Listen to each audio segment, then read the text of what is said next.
mudah-mudahan sesudah ini istiqomah hadir terus, walaupun mungkin tidak menang. Kemarin Gus Yahya sempat mengatakan bahwa Caimin tidak mungkin menang. Tanggapannya gimana Pak? Ya, bagian kita adalah berusaha dan masing-masing kita punya tugas. Biar para pengamat saja yang bertugas untuk mengamati, yang punya tugas jalankan saja tugas utamanya. Tugas kami sekarang sebagai calon ya berkeliling mensosialisasikan gagasan, mensosialisasikan ide. Adapun siapa saja berhak untuk memberikan komentar, prediksi, tapi bagi kami yang penting ikhtiar kami kerjakan, dan kami cukup yakin makin hari makin banyak pandangan bahwa perubahan itu dibutuhkan. Ada histori khusus mungkin di Rembang yang melekat itu, Pak Anies? Begini, ini adalah jejak pada Nahdlatul Ulama. Ini salah satu tempat di mana simpul utama dari pendidikan para santri di kawasan Rembang ini. Terima kasih Pak Anies. Begini penjelasan Gus Yahya Butut Anies Imin jual nama NU. Ketua Umum Pengurus Besar Nahdlatul Ulama PBNU Yahya Khalil Stakuf menyampaikan klarifikasinya usai nama NU dibawa-bawa oleh pasangan Anies Muhaimin. Ulama yang akrab disapa Gus Yahya ini menegaskan secara organisasi pihaknya tidak berpihak ke kubu manapun dalam menyongsong tahun politik. Jangan ada calon mengatasnamakan NU. Kalau ada calon itu atas nama kredibilitasnya, atas nama perilakunya sendiri-sendiri, bukan atas nama NU, ucap Gus Yahya dalam konferensi pers di kantor PBNU Jakarta belum lama ini. Dijelaskannya juga jika para Kiai NU secara pribadi maupun kelembagaan tak pernah menyatakan sikap resmi untuk mendukung kandidat tertentu. Kalau ada klaim Kiai NU merestui itu sama sekali tidak betul. Selama ini tidak ada pembicaraan terkait calon presiden atau wakil presiden, tegasnya. Sedangkan Ketua Umum Gerakan Pemuda Ansor yang juga Menteri Agama KH Yakut Holil Qomas alias Gus Yakut hanya menyampaikan imbauan kepada publik utamanya jajaran NU untuk mempertimbangkan rekam jejak para pihak yang nantinya bertarung di Pilpres 2024. Harus dicek betul, pernah nggak calon pemimpin kita, calon presiden kita ini memecah belah umat, tandas Gus Yakut. Gus Yahya respon ucapan Prabowo soal bagi-bagi izin tambang ke PBNU. Sumber berita CNN Indonesia. Gila, mainannya si Bowo sama Jokower bagi-bagi izin tambang, wah ngeri. Sadis, wajarlah. Ini bahaya ini, udah ada bau-bau kecurangan ini kalau udah seperti ini. Bayangkan belum jadi presiden udah bagi izin tambang. Gimana kalau udah jadi? Ngeri-ngeri, bagi-bagi pulau nanti. Yuk, jangan sampai ini kejadian guys. Buka mata Anda lebar-lebar ya. Bahaya. Ini sudah, aduh, nggak bisa berkata-kata kalau jadi nih. Ini bagi-bagi pulau ini, bukan bagi tambang lagi, bagi-bagi pulau. Teman-teman yang dapat berita seperti ini gimana responnya? Tulis di kolom komentar ya. Gila, sadis.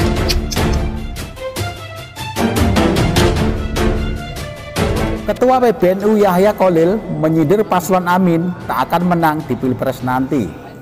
Selain itu, juga mengatakan bahwasannya jangan bawa NU ke politik. Menurut saya, pernyataan ini sangat ironis. Karena Yahya Khalil beserta adiknya Menteri Agama adalah antek Jokowi yang tentunya memihak Prabowo Gibran. Pernyataan Anda hanyalah gap supaya warga NU tidak memilih Amin. Apakah Anda masih ingat pernyataan Prabowo bahwa izin tambang sudah diserahkan kepada PBNU? Ada apa di balik itu semua? Dan ada kabar lagi bahwa Anda dan adik Anda, Menteri Agama, telah mengendorse Erick Thohir untuk menjadi cawapres tapi gagal. Dan uangnya diminta kembali oleh Erick Thohir. Bukankah malah Anda yang menjual NU? Kalau Caimin membawa nama NU ke PKB adalah hal yang wajar. Karena PKB berdiri di bawah naungan NU dan Caimin adalah cucu pendiri NU. Yang tak wajar adalah Anda sebagai orang NU mendukung selain usungan PKB yang dilahirkan oleh NU. Sepertinya Anda dan kawan-kawan sudah terlena dengan fasilitas yang diberikan Jokowi. Ini kami di bawah itu pasti selalu ditanya tadi soal itu tadi. Isarohnya kemana? Masalahnya adalah warga NU ketika dibebaskan malah jadi bingung. Maka perlu ada mungkin isarah Syria. Kalau mau minta bocoran ya mengampel cedak Kaliwungu ya, wong-wong podo nempel karo NU, nah kan gitu. Nah soal pilpres sekarang ya ini memang betul karena memang apalannya Yahanayah ini memang selalu nanya ke PBNU. Ini perlu saya sampaikan ya, jangan jadikan NU ini komoditi untuk jualan, oke? Dan nggak usah kemerungsung, nggak usah metenteng, ini yang penting. Nggak usah kemerungsung, nggak usah metenteng, itu yang penting. Kita ini cuma mau lewat kok. Nah, kita harus lewat dengan selamat sekarang ini. NU-nya selamat, negaranya selamat. NU-nya selamat itu artinya apa? NU-nya ini tidak congkrah, tidak saling bertengkar di antara sesama warga, sesama saudara.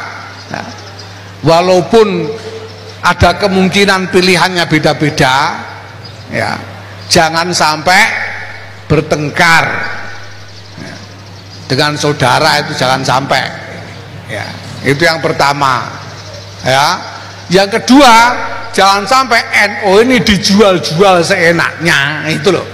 Itu artinya selamat. Nah itu kemana ya, sabar dikit, sabar dikit.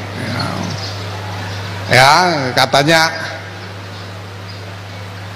mengampel cedak Kaliwungu, ya, wong-wong podo nempel karo NU, nah kan gitu.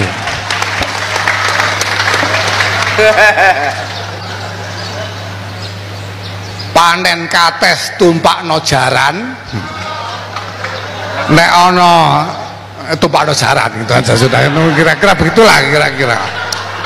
Nah nanti jenengan pada saatnya akan mengerti sendiri lagi. Ya, jadi ndak usah rame-rame, ndak usah ribut-ribut. Wong ini apa namanya, cuma lewatan saja. Kita konsentrasi pada tujuan utama kita di depan, ya. Lah negara juga harus selamat. Negara selamat itu artinya apa? Sistem politiknya aman, tidak terjadi kekacauan, itu namanya selamat. Kedua, negara ini dari apa yang sudah dicapai nggak mundur-mundur lagi. Ya, negara ini kan berjalan, arahnya jelas ini. Lah yang sudah dicapai jangan sampai mundur lagi. Ya sudah dicapai ini harus diteruskan sampai ke tujuan, itu namanya selamat.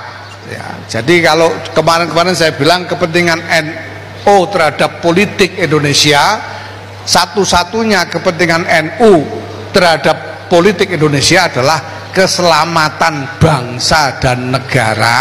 Itu dalam pengertian itu.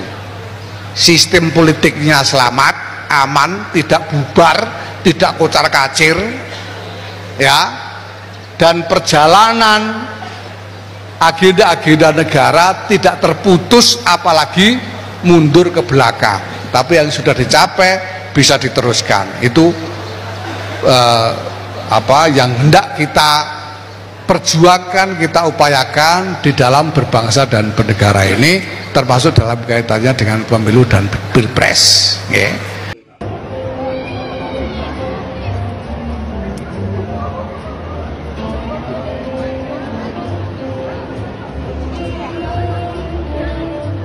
Di sisi lain, terekam kamera Jokowi sedang berada di sebuah mal dan tak ada yang menggubris. Sepertinya rakyat sudah muak menyapa dan melihat tampang Jokowi. Ingat Pak Jokowi, Semua adalah hasil tanaman Anda sendiri. Rakyat sudah cerdas menilai kebohongan yang selama ini ditutupi dengan pencitraan. Sebagai orang Jawa yang seharusnya menjaga malu dan etika, tapi Anda hancurkan sendiri dengan kerakusan kekuasaan.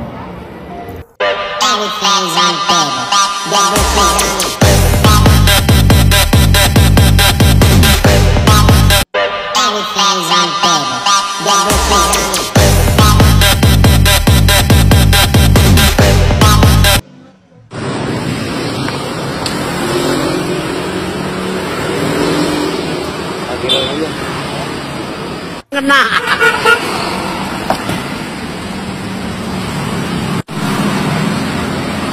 Oke.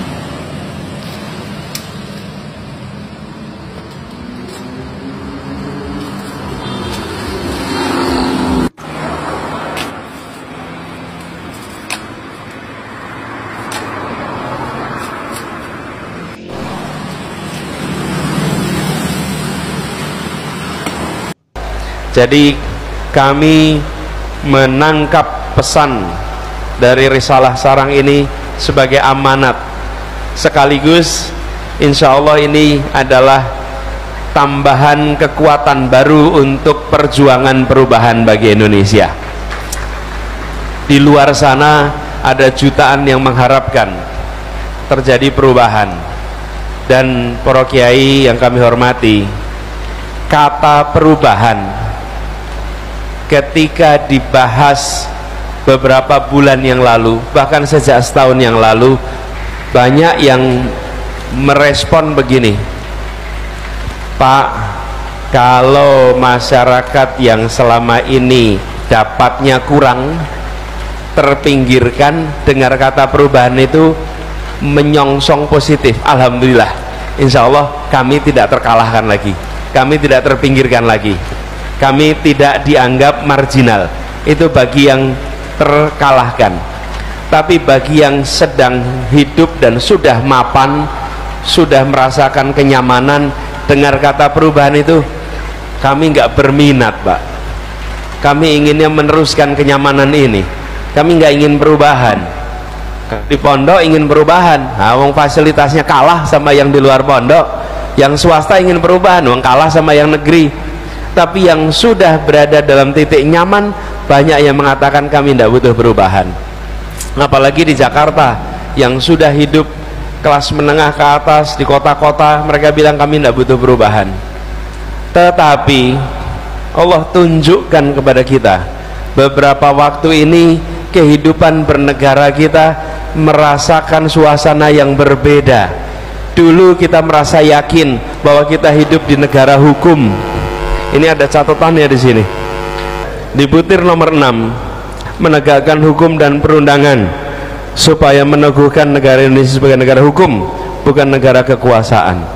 Beberapa bulan ini kita menyaksikan betapa mudahnya aturan negeri ini ditekak-tekuk oleh mereka yang sedang memegang kuasa.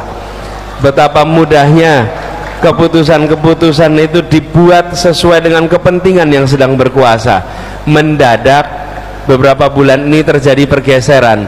Mereka yang dulu merasa tidak perlu perubahan, sekarang mereka mengatakan, ya kita perlu perubahan, kita perlu mengembalikan negeri ini menjadi negeri yang menjunjung tinggi adab kehidupan bernegara, kewarasan dalam kehidupan bernegara. Jadi hari ini pesan perubahan bukan saja bergaung pada mereka yang terpinggirkan, terkalahkan, tapi pada mereka yang menginginkan Indonesia dalam real negara hukum, di mana kekuasaan diatur hukum, bukan negara kekuasaan di mana hukum diatur oleh yang berkuasa. Dan ini adalah pergeseran baru yang kita saksikan beberapa waktu terakhir ini. Insya Allah lagi-lagi itu menguatkan ikhtiar kita untuk mendorong perubahan.